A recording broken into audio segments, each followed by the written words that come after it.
Hey folks, it's Chris again, and I'm here to sort of build off of what Jim told you about the Aristotelian pentad, and actually just to point out how a couple of other readings might actually be really, really useful to you.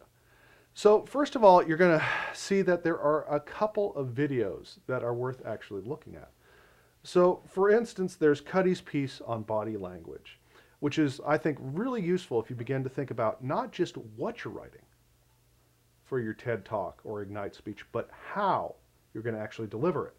Another piece is a really very funny 4-minute piece called Life and Death by PowerPoint by Don McMillan, who's a stand-up comedian. So you might actually, heaven forfend, laugh a little. Sorry about that. At any rate, what these folks are going to talk about are sort of ways that you can present, and it's really worth watching these because the presentational style of your talk is really going to matter.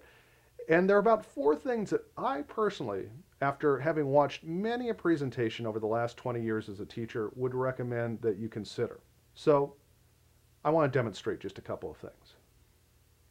First, when you talk, make sure that you don't talk down like this, that you don't talk back like this, and that you don't start talking, then get really nervous, and then you start talking really fast, and eventually you're just talking like this, and nobody can actually understand what did you actually say.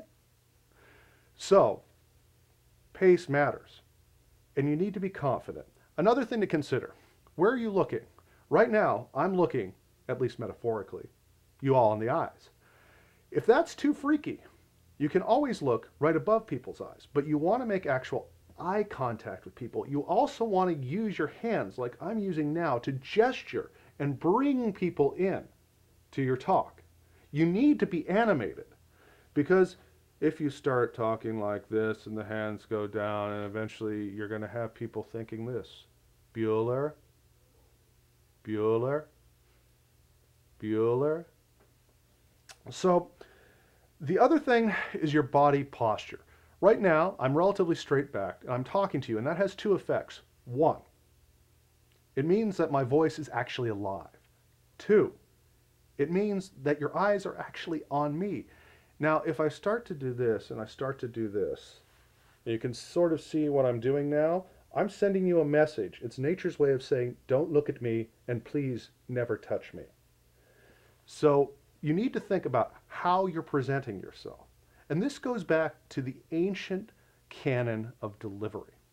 You want to think about how you're delivering your talk and how you're engaging people, because that's going to be the difference between a talk that ignites interest or one that's like a nice cold bucket of water on a campfire, dousing everything and leaving only embers and ashes.